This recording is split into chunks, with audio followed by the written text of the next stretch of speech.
नवरात्रि का तीसरा दिन माँ चंद्रघंटा वर्ष के कुछ ऐसे विशेष दिन हैं जो पुनर्तः माँ आदिशक्ति को समर्पित है, जैसे कि प्रत्येक अष्टमी, नवमी, प्रत्येक शुक्रवार, चैत्र, माघ, आषाढ़ और अश्विन मास के शुक्ल पक्ष की प्रतिपदा तिथि से नवमी तिथि तक 9 दिन।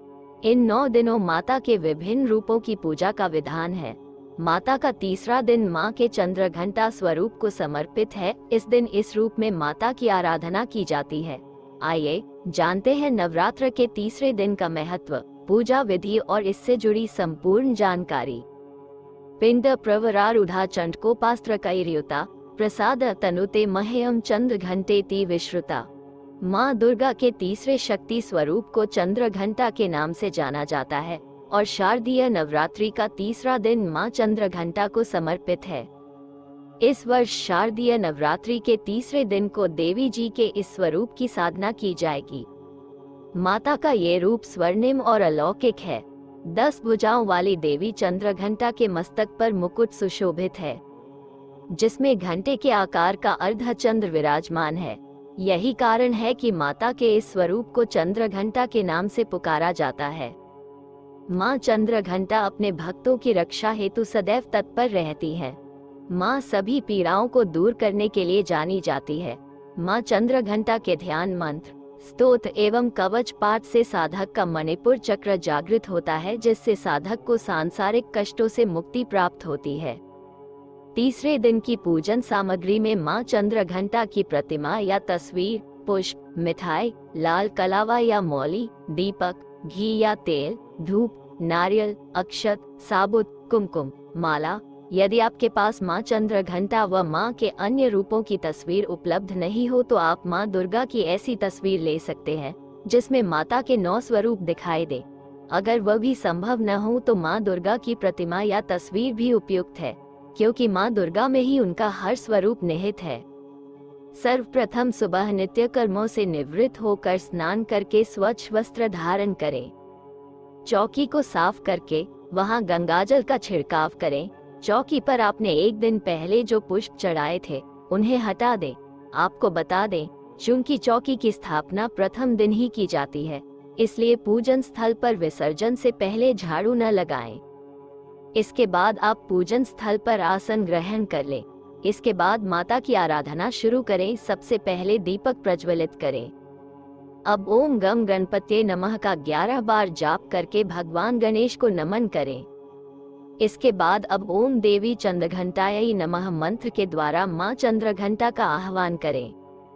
प्रथम पूज्य गणेश जी और देवी माँ को कुमकुम का तिलक लगाएं। कलश, घट, चौकी को भी हल्दी कुमकुम अक्षत से तिलक करके नमन करें। इसके बाद धूप सुगंधी जलाकर माता जी को फूल माला अर्पित करें। आप देवी जी को लाल और पीले पुष्प अर्पित कर सकते हैं। नवार्ण मंत्र ओम ऐं ह्रीं क्लीं चामुंडाय विच्चे का यथाशक्ति अनुसार 11, 21, 51 या 108 बार जप करें। एक धूपदान में उपला जलाकर इस पर लोबान, गुग्गल, कर्पूर या घी डालकर माता को धूप दें और इसके बाद इस धूप को पूरे घर में दिखाएं। आपको बता दें कि कई साधक केवल अष्टमी या नवमी पर हवन करते हैं, वहीं कई साधक इस विधि से धूप जलाकर पूरे 9 दिनों तक साधना करते हैं। आप अपने घर की परंपरा या अपनी इच्छा के अनुसार यह क्रिया कर सकते हैं। अब भोग के रूप में मिठाई या फल माता को अर्पित करें। इसके बाद माँ चंद्रघंटा की आरती गाएं। नवरात्रि का तीसरा दिन देवी चंद्रघंटा का होता है, जिनको दूध से बनी मिठाई और खीर अत्यधिक प्रिय है। इस दिन दूध से बनी चीज का भोग लगाकर ब्राह्मणों को दान करने से सभी प्रकार के दुख और पीड़ा दूर हो जाती है। ऐसे में आप भोग में मखाने की खीर बनाएं।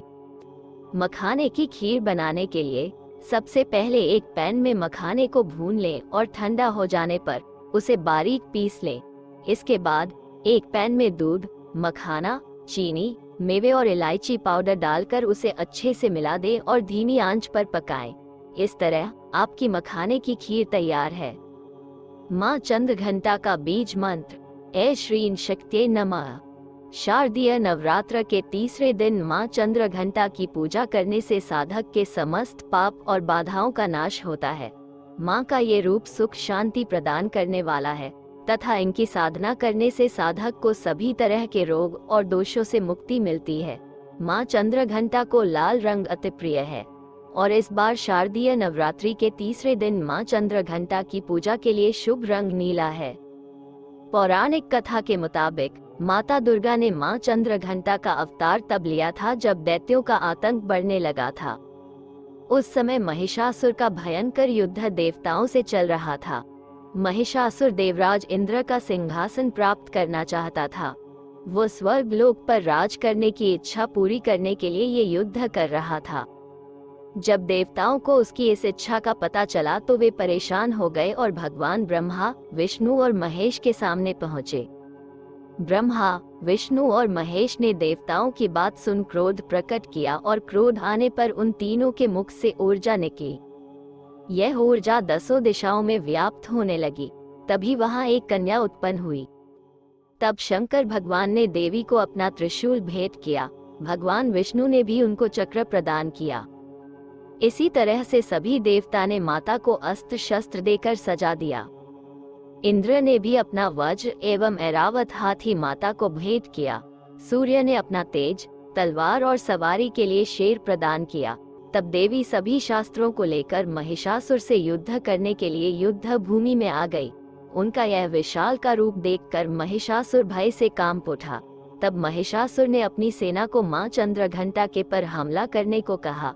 तब देवी ने अपने अस्त्र शस्त्र से असुरों की सेनाओं को भर में नष्ट कर दिया।